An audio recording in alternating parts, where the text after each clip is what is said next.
We dream of exploring the unknown, discovering what lies beyond. The entire initiative is at risk. None of the Golden Worlds panned out. They're a bust. We need to find more resources, but that takes people, and we can't wake them up. Now more than ever, we need a Pathfinder. Maybe I'm foolish, maybe I'm blind, thinking I can see through this, see what's behind. Got no way to prove it, so maybe I'm lying. No way this is home. That's why I'm here, exploring the unknown. Who are these guys? Visitors just like us. Get her on the shuttle now! Nice work, kid. I'm only human, after all. I'm only human, after all. Don't put the blame on me. Don't put the blame on me. Meridian is mine. He has access! No more mercy. Kill them all. I'm only human, I made mistakes. I'm only human, all it takes is put the blame on me. Don't put the blame on me.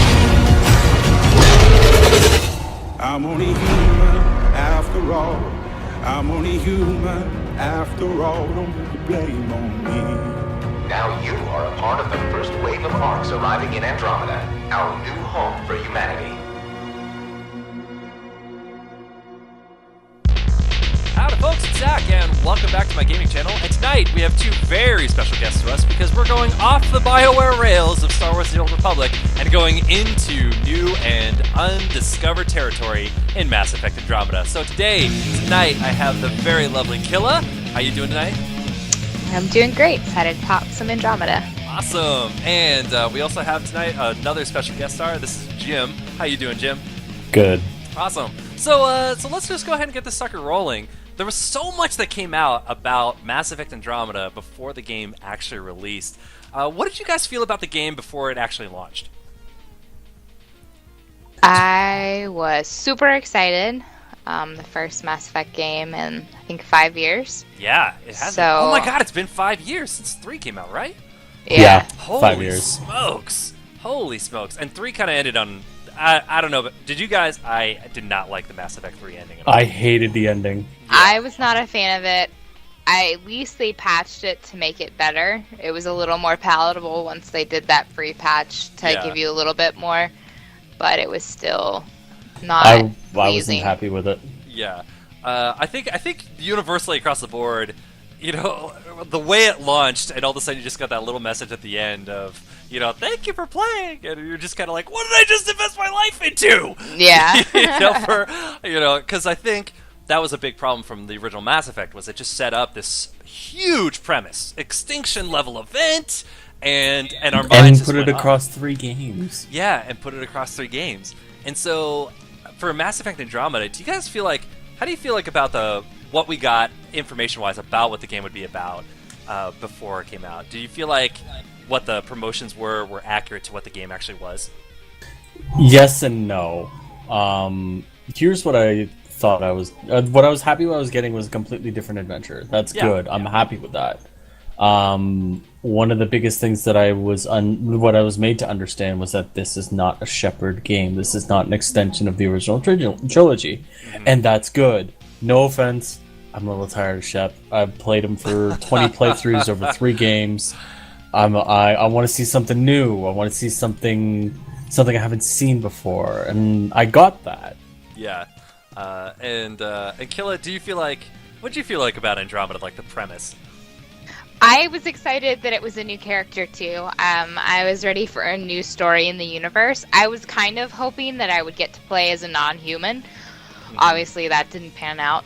I don't think that's the direction they're really going with the Mass Effect games, as opposed to like the Dragon Age and the Knights of the Old Republic, or the Old Republic game. So, but still excited that there was a new story and a new, probably, I'm assuming, trilogy to kind of get into. And I'll jump in and tag in off of that too, because some of the promotional stuff you would see like Krogan and Turians and stuff like that, and so they'd all be kind of huddled together.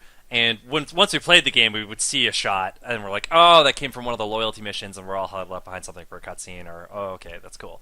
But I can say for Andromeda, I did like the idea of taking it out of the Milky Way galaxy and taking it to somewhere completely different, because that just opened up, story-wise. The sky was the limit. You could do anything now, and you didn't have to do it within the confines of what had come before, or what we would assume had come after the whole Reaper event. So I actually thought that was, like, brilliant. What I was unsure about was what I like the pioneering tone, and this is where I think I differed from most of the people who played the game. I loved it. Like, a lot of people give this game a lot of flack. I actually really, really loved that, like, right from the opening sequence of, you know, it's been 600 years, everything we know that came before is gone. You know, even if we could go back, we can't go back. And I loved how that kind of pushed me through the game. What do you guys think about that? Honestly, I thought it was a good idea. I think it was the right direction to go. I know people were clamoring to see what happened after the aftermath Yes. of the war with the Reapers, but at some point, I realized that you have to let go. Yeah. It's hard to do. I mean, 3 games, hundreds of hours. I don't know how many playthroughs do you go through, Killa, overall, if you were to guess.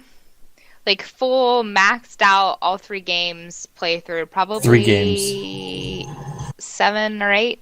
Yeah, me, I'm probably within that same realm as well. Yeah.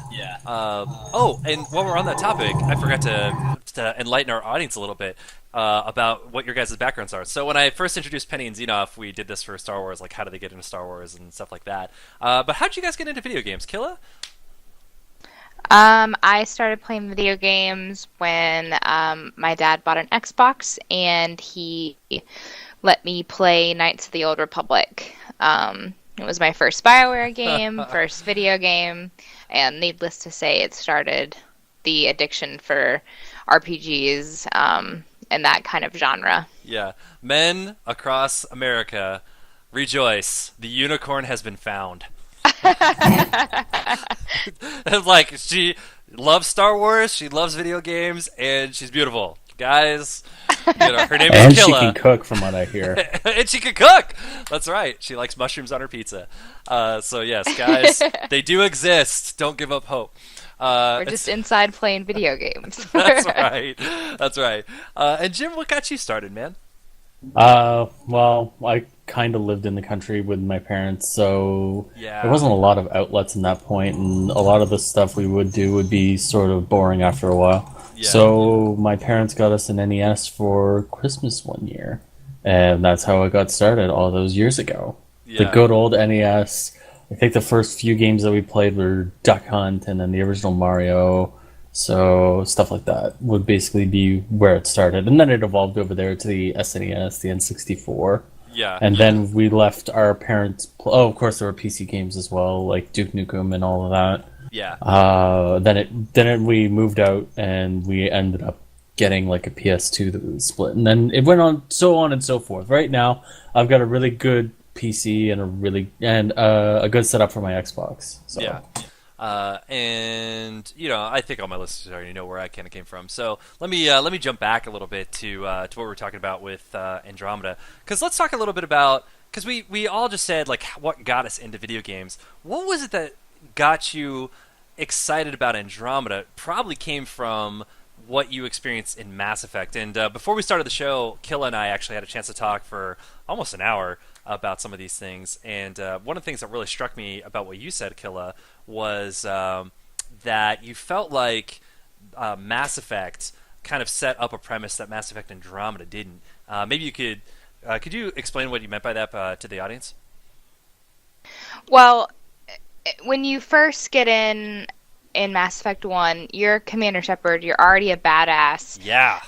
And the world is in danger. Obviously, only you really know about it, but it's like, or the universe really is in danger by, you know, Saren and this mystery sovereign person. And that's how they handle the villains in Mass Effect 1 and then throughout, I think is handled much better than how they handled it in Andromeda. Like, you have 2 real villains in Mass Effect 1. You have the prominent villain that betrays his people, betrays the Citadel, and you have a lot of interaction with, and then you have this mysterious sovereign you don't know anything about, but his presence is just imminent. Like, you just, like, that interaction with him on Ilos. Yeah. Is that the beach planet? That's where you first interact with him. That's where you interact with the.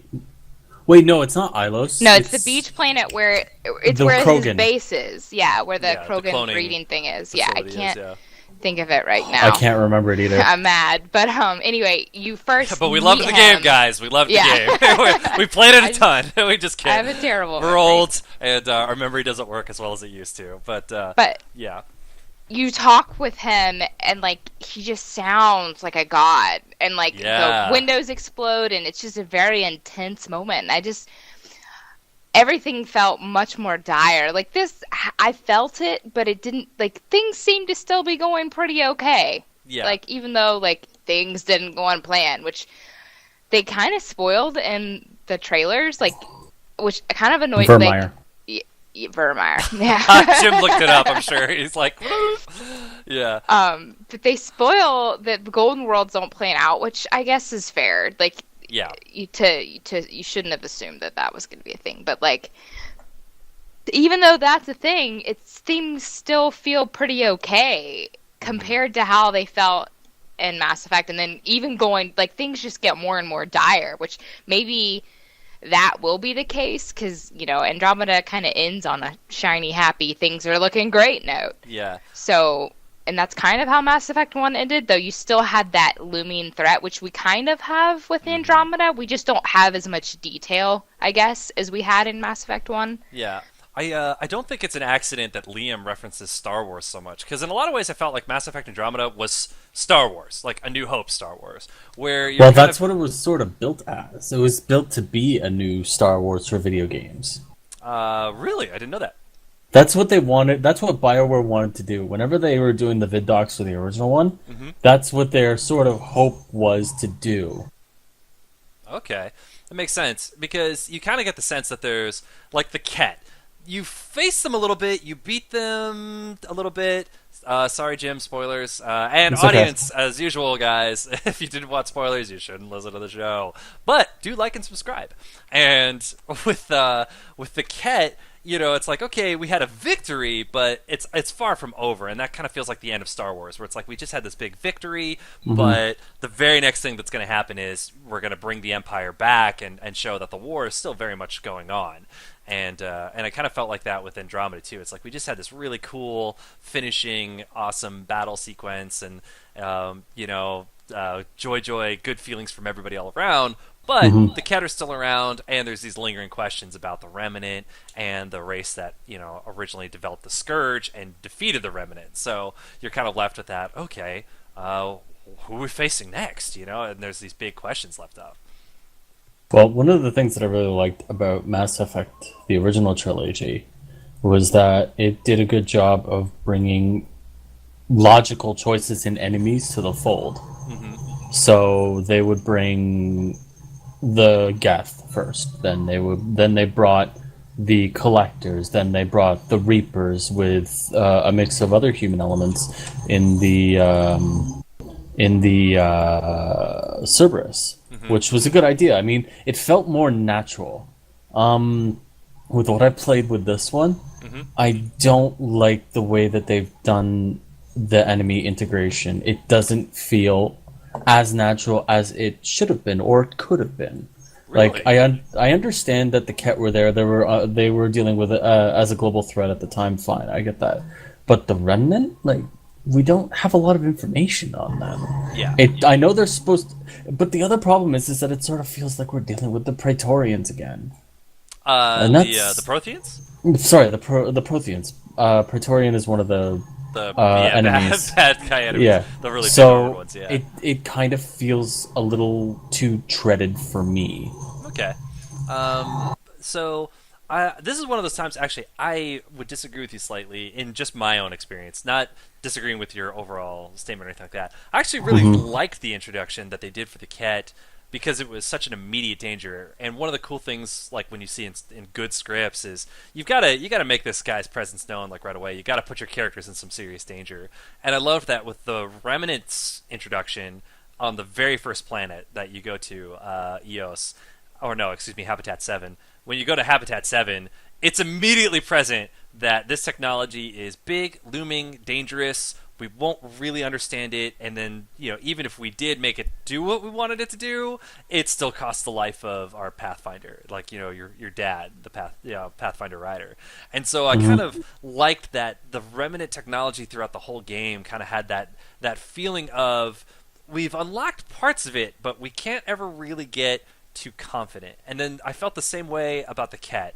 Even as the more of the mystery of who they are and where they come from and why they are so aggressive after Remnant technology, it's still, I felt like, was introduced in such a way where I was like, okay, these are just the bad guys. We showed up into because the whole game had a very Western feel to it to me, where I felt like, okay, we just arrived and, oh my gosh, there be Indians here, it's like, they want to scalp us and we have no idea why, and I know that's not politically correct to say, guys, but, that's, I felt like, you had the Ket kind of circling the wagons a lot of times, like, when it came with the arcs and everything. And so one thing though, and again, keeping in mind I still haven't finished the game, yeah, but did you find that the enemies were as fleshed out as, say, Saren or Sovereign or the Reapers? Were they fleshed out to that extent, or did you find that they were a little less than fleshed out? Killa, what did you think? I think they develop as the game continues, and to give Andromeda credit, it is the first game in a series, and we have 3 games of enemy development to fall back on. But at the same time, it does feel like there's a lack of diversity in just overall, not with just the enemies. For to be a new universe, you would expect to have more bad guys than the Ket and some people that splintered off from the Nexus. And that's pretty much the only kind of people you fight, besides wild animals. And granted, you really only have the Geth in the first one, so, like I said, to give Andromeda credit, it is the first game. Hopefully they'll bring in more elements, but it's kind of like what Jim was saying. Towards the end of Mass Effect, you have Cerberus, you have the Collectors, you have Reapers, you have Geth, you have normal, just rogue human people. Like, there's a lot more diversity, so hopefully that's something they bring in. Yeah. I gotta throw say, out one word here, though, about that. It feels like there's a real nemesis in the original trilogy games.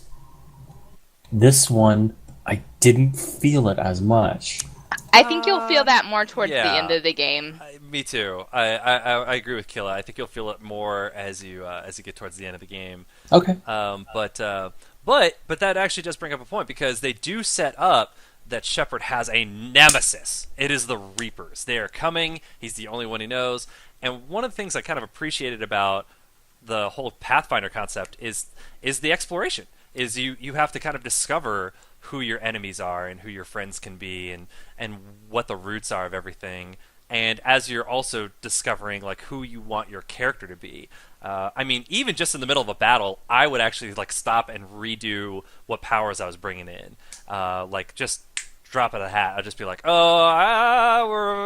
need tech powers. I need them right now. Or it's like, my shields are down. Give me charge. I need charge. And I very rarely played with like the same 3 powers on the hotbar for longer than I think like 20 minutes in this game. Which is something that I kind of appreciated, like the flexibility on. And I felt like that's kind of how the story was working a little bit too, where the one thing that I liked about Mass Effect was you had this nemesis, but on the same note, they built it up in such a way that it was impossible to really conclude the series in a way that everybody could be satisfied with. And I feel like Andromeda, at least, is kind of working on what I think, story-wise, is actually a buildable premise, where I don't think it's getting too big for its britches already. But when we talk about enemies, actually, let's talk a little bit about the gameplay, since we're kind of on that same subject. What do you guys think about, because when we compare it to the original Mass Effect, it's easy to kind of have like the rose-colored glasses on and say like the original was so good, but then when you really like go back and play the original, you're like, actually this kind of had some clunkiness to it. And what did you guys think about the gameplay for Mass Effect Andromeda? Do you think that was definitely a 5-year step up? Did you want to go first, or did you want me to? It doesn't. I have thoughts. You can go. Okay. There are two different games. Yeah. Plain and simple. The original trilogy was an RPG. This one is an open world type RPG. So they made it very clear that they were basically trying to do open world like you did with Initiative, the Dragon Age Inquisition. Sorry, Dragon Age Inquisition. They wanted to make sure that you understand that you're going to have this big playing field, but you're also going to have combat, and you're also going to have RPG elements. You're going to have team-based play and all of that. And to me, it's very different. The fact that they added that much verticality to it, like Liam's mission alone, that's amazing. The way that they built built it completely different. I'm happy with that mission. They put multiplayer, for example, they put a ton of verticality into it, changes it all together. It's great. Speed I felt was huge. Like your ability to speedily dodge, to jump, added all sorts of mobility options and combat options into those fights for sure. Jump, dash, roll. Roll is gone, but jumping and dashing and all of that. I will admit, it took me a while to get used to the new cover system because I just recently finished a Mass Effect 3 playthrough, so I would be holding or tapping A button to run faster and then get into cover, and then I realized, oh shit, I just jumped over the cover and died. No! I like the fact that they put the cover system in. It needs a little work. I'll be honest here. It does need work. The cover system needs to be revamped a little bit, but the combat, the fluidity of it, felt amazing. Yeah. What did you think, Hilla? I'll agree with the combat is much more enjoyable. It's probably one of the things I enjoyed most about the game. Yeah. But I think the way it's so expansive and much more to explore open world, I think it took away from the RPG aspect of the game. There just doesn't feel to be as much like heart racing moments and the stuff that you kind of have in more of the RPG style games, because they had to focus more on, the open world exploration, the amazing combat, because it's less like just a strict RPG, and it's become more of a hybrid, which is not necessarily a bad thing. But you can feel it in a lot of the storytelling that it's not the same writers that wrote the earlier BioWare RPGs. It's not the same. You just don't have the same feel, and that's just kind of something that we've seen in a lot of BioWare games. Like, a lot of people complained about the Inquisition storyline. Star Wars: The Old Republic story has definitely declined. It's just kind of an overall trend, and I think it's more because it is trying to cater to people outside of the RPG genre. Yeah. I actually, and this is, I talked to my twin brother about this last night. He actually already just played through the game too. I actually really enjoyed the game. My biggest criticism is actually towards a lot of people levying criticism at the game, because I think their expectations have been so high that obviously the game would never reach that. But when you take it for what it is, starting in a new place, bringing up new characters, and also kind of cutting it a little slack when you say, look, Garrus, he's the best bro you're going to have next to Chewbacca, but it took him 3 games to get there. In the first game, he was just kind of, hot-shotty punk, but then, Mass Effect 2, oh man, now he's freaking cool. He's Archangel and he's your bro, and he just took all those scars. And then the third game, he's just, it's dude, we're gonna ride into hell, but it's awesome because we're having drinks on the other side. That's Garrus. Yeah. And then when I met Liam, I was like, you're not really. Who are you? Yeah, it's you're okay, cool. You're into football. Hopefully we'll bring that with us to Andromeda. and have a little moment with that. But he just didn't really like knock my socks off. But I have to keep him back in my brain. Hey, we have at least 2 more games, hopefully, to kind of expand on that. But aside from those characters, we'll come back to them in a sec. I felt like the story, though, was actually pretty good. You know, when you take it for what it is. Yeah, I felt a little rushed at moments, but I felt like it was a little bit more. I felt more rewarded at the end reaching it than I did for say like Mass Effect 3. You know, I didn't. Well, there's one thing you have to keep in mind, and I'm sorry to interrupt, but I really have to get this out because it's kind of important. Yeah. This is not going to be the same BioWare that made the game 5 years ago. Those developers have moved on. They've left their job. They went to something else. They went on a different project. A lot of the Mass Effect team is the same, but there are certain things that are very different. I know you're going to get into this at some point, but the animations, for example, were done by almost an entirely different staff. It could be considered a different studio at that point. But there's a lot that's the same, but there's a lot that's different. Yeah. And I guess what this whole episode's really given us a chance to talk about was different good, or was different bad, or was different indifferent. And I definitely could say there was a lot of the differences I actually really enjoyed. I will say, like, some of the animations, and this has been across the board, everybody has said this.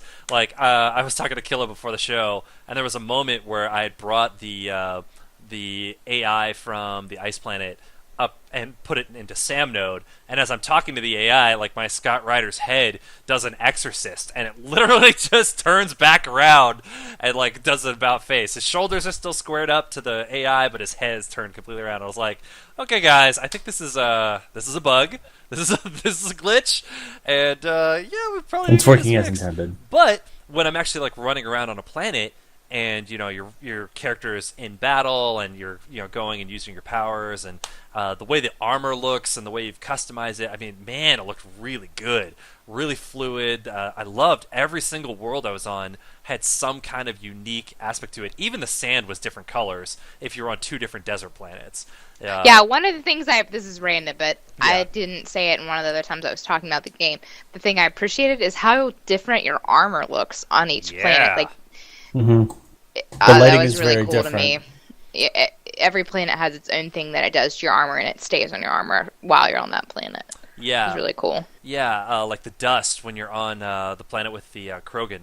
You know, like it just, like, collects on your legs, and, you know, you can't get rid of it until you go into, like, a remnant area. And then every time you go into a remnant area, like, deep into a vault, I love how your suit lights up. And if you've got, like, the same armor, you know, like, if you took, like, Hyper Guardian and just dressed all in that, it kind of has, like, a cool uniform look. But if you did piecemeal, then it's, like, different colored glows, different, you know, different expressions. And I kind of thought I thought there was, like, more to custom. Okay, and here's my thought about customization. I will say this: I felt like the Ryder character, whichever one you pick, was super customizable. Armor, powers, it was weapons, to a point. You know, RPG, and then the companions I felt were very, like, aside from their customizing of their powers, not so much. You know, and I so hope they bring that into a DLC because they have the engine to be able to do that, and I really hope they make use of it. Yeah, because they really need to. Well, what you were saying with characters as well translates to combat, because you couldn't control any aspect besides where they were standing, as opposed to in Mass Effect 3, or I don't know which one ever I played, I could, like, make Garrus do a concussion shot right before I do something. Yeah. Like, and that is I don't know why they decided to take it out of this game. Like, it's not like, I don't think it would be hard, but I think it definitely, overall, it felt like. Well, to that, you have to keep in mind one thing. They took the power wheel away. Yeah. You don't have that big power wheel that you used to in the old Mass Effect 1 and 2. So you have to keep that in mind. Yeah. So, you know, while we're on this topic of companions, what did you guys think about these new characters? I could say, without a doubt, I'm a lover of all things Krogan. So I did really like the character of Drac quite a bit. But I was wondering, like, what did you guys think about the companions? Drac is fucking hilarious. Plain and simple. Drac is probably my favorite Yeah, I'm gonna go and say that he's my favorite. I haven't seen everything from him yet, but one of the funniest lines I've heard from him was whenever you're going over a bumpy road and he basically starts complaining, "Oh, my bones ache. Do we have to hit every single bump on this ride?" Yeah. Like that was just perfect for me. The friggin' salty old granddad, Yeah. Yeah. salty granddad Krogan. Yeah. How about you, Killa? What did you think about the characters? I enjoyed them. It's like the same kind of thing we were talking about earlier. This is the first game, so we're only getting like our initial exposure to them. Right. There's some that I'm not really a fan of. I just didn't connect to. And this kind of is more connected to the romances, which I know we talked a little bit before Yes. we started. But I just there is a lot of funny banter if you have the right combination Yeah. of people with you. I really enjoyed Jaw's banter, and he was the person I was romancing, so he was always with me. And it didn't always work with because I tried to vary out my comp as much as I could just to kind of see how things would go. Yeah. But and I didn't want to like PB, but I ended up really liking her. She's pretty she's more a laid back Asari, which is not something you typically come across. And Right. A lot of them are very serious. yeah, it's like she's To a not so fault. wound up. So it was cool, and if I do another playthrough, I might actually do the full romance for her, just to do something different. But overall, I don't know. I would compare my like of them to how I felt about Mass Effect 2's cast. There's a few notable ones, and I'm excluding Garrus and Tally from that because they got pulled over. But I have a decent attachment to them, but I also didn't. They also didn't really threaten them like with loss. Like there was no real threat of losing anybody, at least that I came across in the game. Yeah. In which one? Mass In Effect 2? Andromeda. Andromeda. Oh, Andromeda. Okay. Yeah. Spoiler alert. Yeah, sorry.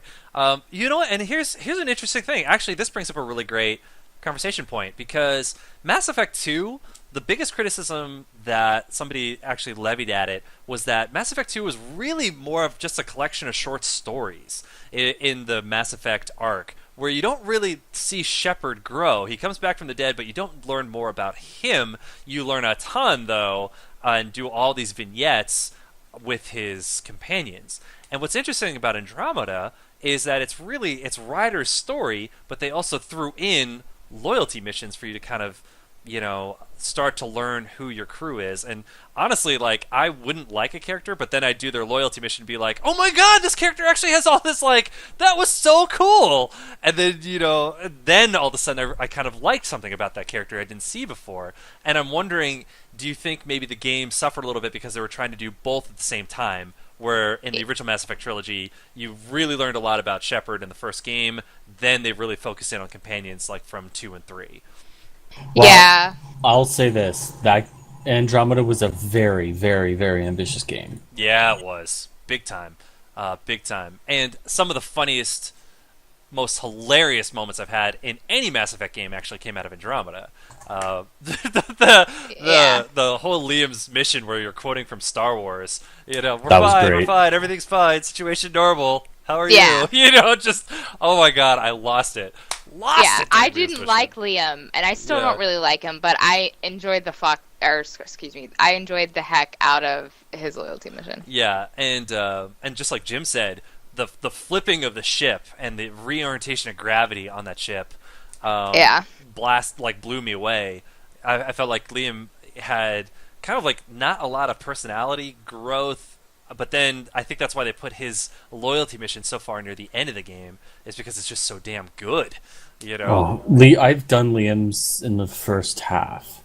Really? So yeah. Oh man, okay, that's cool. But then again, I think I played Femrider, and I'm romancing more or less 3 people to a point. So Liam is probably the one I've gotten the furthest.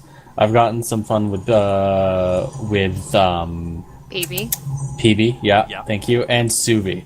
Suvi and her Scottish accent just do it for me. I know, right? It's just, it wouldn't be a Mass Effect ship if it didn't have a Scotsman in there somewhere. And yeah, Gil, Yeah. I could have tossed Gil out in airlock. I just did not like him at all. Suvi I actually did like because I felt like she had, something to say at different points. And it was like Gil, generic face dude who plays cards. You know, are you sure you can't toss him at the airlock? Gil. Yeah, but then there was like Lexi, the doctor. I actually liked her a lot because I actually felt like she really cared, and you'd see her like working with all the different members of the crew about different things, and even developing like a little crush on Drac, which I was like, man, that was kind of impressive, you know. So I felt kind of, I had a duality with the characters. I felt like, you know, and Kill and I talked about this a little bit, where it was like, yeah, okay, you have your, you know, archetype archaeologist Asari who, you know, is a love interest. Okay, so yeah, okay, check. We can check that box. You have your, you know, best friend human dude, you know, female human, you know, okay, great, check. But she was insufferable for me. Oh, you didn't like Cora at all? Cora, the fact that she keeps calling herself an Asari Huntress when she's fucking human is annoying as shit. Yes. Sorry to Especially swear, when I but... can't talk about how I'm a biotic god as well. It annoys me. Oh man, I feel like such a chump compared to you guys because I actually romanced her on my male rider. I was like, I like her. She has the best romance scene, hands down, Yes. of all of them. Wait, you've seen it, haven't you? Yes. Oh, I went, once I finished my draw romance, I went and watched all of them, and hands down, that one gets the most attention. Yeah. Oops. She's Oh, pretty it's- buttoned up, but it's a she's lot. steamy. Yeah, it's Okay. a pretty intense romance scene. It's on par Yeah. with some Witcher romance scenes. Yeah. Okay, I remember some of the yeah. Witcher 1 romance scenes, but I'm Yeah. looking forward to this if you're comparing it to that. Let me put it this way: the thing that actually impressed me the most of that scene is just that it actually looks like two people actually kissing, not when Yeah. we just like do the Star Wars: The Old Republic face mash with the two character animations, and you just like, and it just looks terrible. This actually It is was- like the lips, mouth, jaw, all of it actually looked like they were kissing, which is in stark contrast to what you see at the lot of the game, because for most of the game they used algorithms to try to make facial animations look right instead of motion capture, which I think they did in the original trilogy. And that definitely did hurt the game, but the love scenes look like they were motion captured because things meet up and match up the way they should. And and Cora, I'm sorry guys, I just liked her hair. That was it. That was Her hair it. was pretty cool. I romanced her based on that I decision will at say the start. that they did not go with the typical female archetype, Yeah. and that's good. Like she takes a lot of, if I was to guess, a lot of influence from other areas.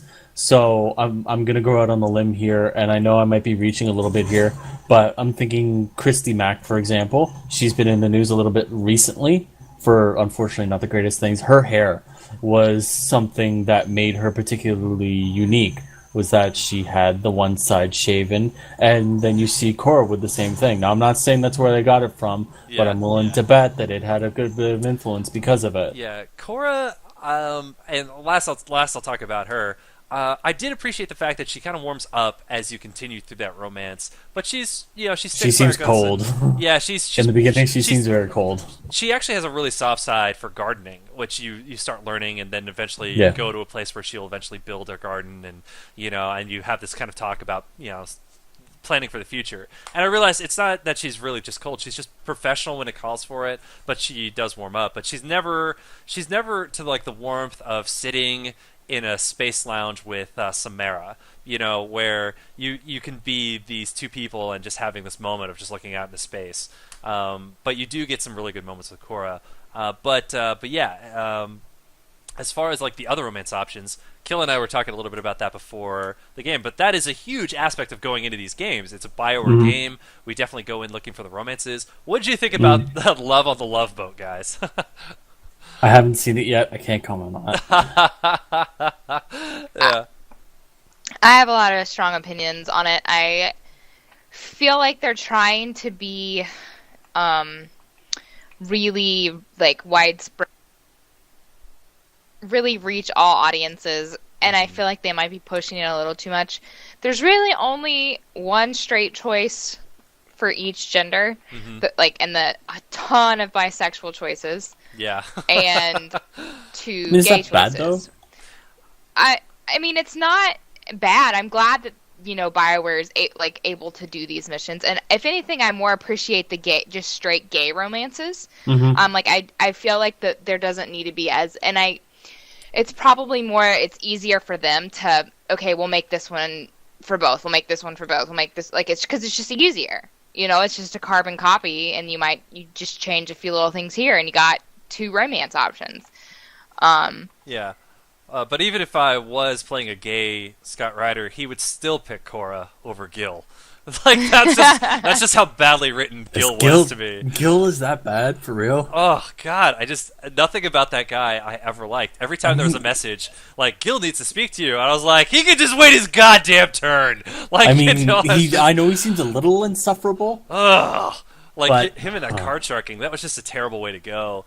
I hated the card game. Because the first time you head up at that club at the Nexus, I fucking hated it. Yeah, because, like, Killa actually brought this up before the show, and I thought, like, Silver Bullet, it was exactly what I was trying to vocalize, and I just couldn't put words to it.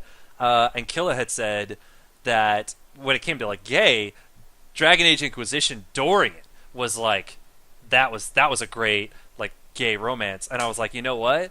I'm not all about gay romances, but I loved the character of Dorian. I was never going to romance him on my character, but I cared about who he was and, like, the way he was characterized and his family problems. And Dorian was well written. I'll give you that. And I was like, I mean, if you're gonna put a character in there, make him good. And I was like, man, like, it's another BioWare game, obviously different writers. We've talked about this, but yeah, Gil to me was just, I was just kind of like, oh man, dude, It wasn't very good. Yeah, even if I was gonna explore those options, I just didn't feel that way. If I was gonna go like male, it definitely would have been Jaal. And Killa, like, I think you romanced Jaal. What did you kind of think about that? In my opinion, it's the best female quote unquote straight romance. Yeah. I watched the Liam one, and it just really is lackluster to me. Mm-hmm. It was okay. It had a cute moment, but I like, the full romance scenes. I don't like a hug for a serious romance, And Jaal's romance scene gets almost the full attention that Cora's does, which I found interesting. You'd think it would be Liam that would get the full one. Yeah. But no, it was Jaal, which I appreciated because I didn't want to romance Liam. So what you're saying is I should be changing from Liam to somebody else. Yeah. I mean, it was cute. But it wasn't like no one gets naked. I'll say that. Yeah. Well, shit. And I appreciate, I appreciate that. In a BioWare game, that's kind of what I want. So. Well, it's gonna focus on Suvi now. It was really cool. Suvi's isn't either. Fuck! You're killing me here, Killa. Yeah, and that's what I'm saying. She just saved you a lot of time, man. The top 3, like, if you're looking for, like, the full romance, not just a little pat on the back, Cora, Jaal, Peebee. Mm-hmm. Okay. Peebee's has, like, a weird Asari twist to it, but it's cool. Like, it is a cute moment. It just is a little weird at the very end. But that's why I think if I do it again, I'll romance Peebee. Because I did enjoy her. I didn't want to enjoy her, but she is really funny, and her story is really interesting. Her intro into the game. I know you said this at some point, and I'm going to paraphrase with what Killa said in private. Do you mind if I tell this? No, it's fine. There was a sense of, what's the word I'm looking for? That BioWare really seems to have a thing for blue aliens, and they seem to get a lot of attention.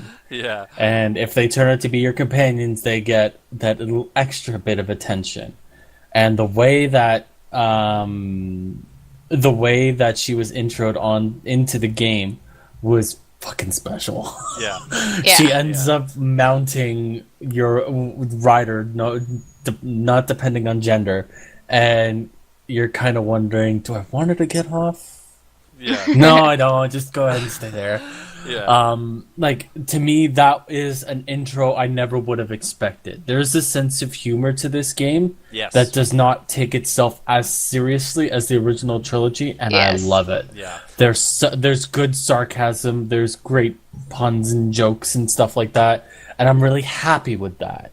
Yeah. That's something that this game did a lot better than, like, there was a few moments, especially with I haven't played the DLC, but I've heard that there's a lot more humor in that. It's a lot. It's really good. And I think that's kind of, they got a lot of positive feedback from that, and that's something they took into this game. Yeah. A lot of your dialogue, like I enjoy playing, my first character in Star Wars was the smuggler, so you're very snarky and Han Solo, like I enjoy playing a character that's way, and what a perfect way to do it as, you know, a pioneer cowboy exploring a new universe, you know? Yeah. So I'm glad that they kind of took that direction, and that's part of, I guess that's part of another reason why I don't feel like there's this as an immense threat as there was in the first 3, is everything doesn't feel as dire, but that's not necessarily a bad thing. And I hate having to put a pin on it, but we do have to kind of wrap this up. Unfortunately, Killa has to get over to a raid. So, guys, final thoughts for Mass Effect Andromeda. Let's do it the old-fashioned way. Buy it, rent it, or never play it. I'd buy it, and I'd recommend it, but just make your own assumptions about the game. Yes. That's what I'm going to say. Very good. I would buy it as well, and try not to compare it too heavily to the previous Mass Effect games. It's a different game. Just enjoy it for what it is, and if you haven't even played the Mass Effect games, better yet, don't play those and play this one, and then go play the Mass Effect games. It'll probably give you a better perspective. Yeah, and I would say, guys, definitely buy it. This was a huge game. It took me weeks to get through this, just playing casually, and you don't get games with that kind of value very much anymore, especially when they just keep cranking out like Call of Duty with just a few extra maps every few You want to savor weeks. it. Yeah, this is one of those games you want to take your time, explore every little nook and cranny, enjoy all the little sights, and, you know, what you heard a lot of us doing is nitpicking. But to be perfectly brutally honest, this was a fantastic game with a huge scope, and it's only going to keep going and getting better, I hope. So for Zach Ember Gaming, I am Zach, and with me tonight again was Killa and Jim, my 2 very special guest stars, and we will see you next time.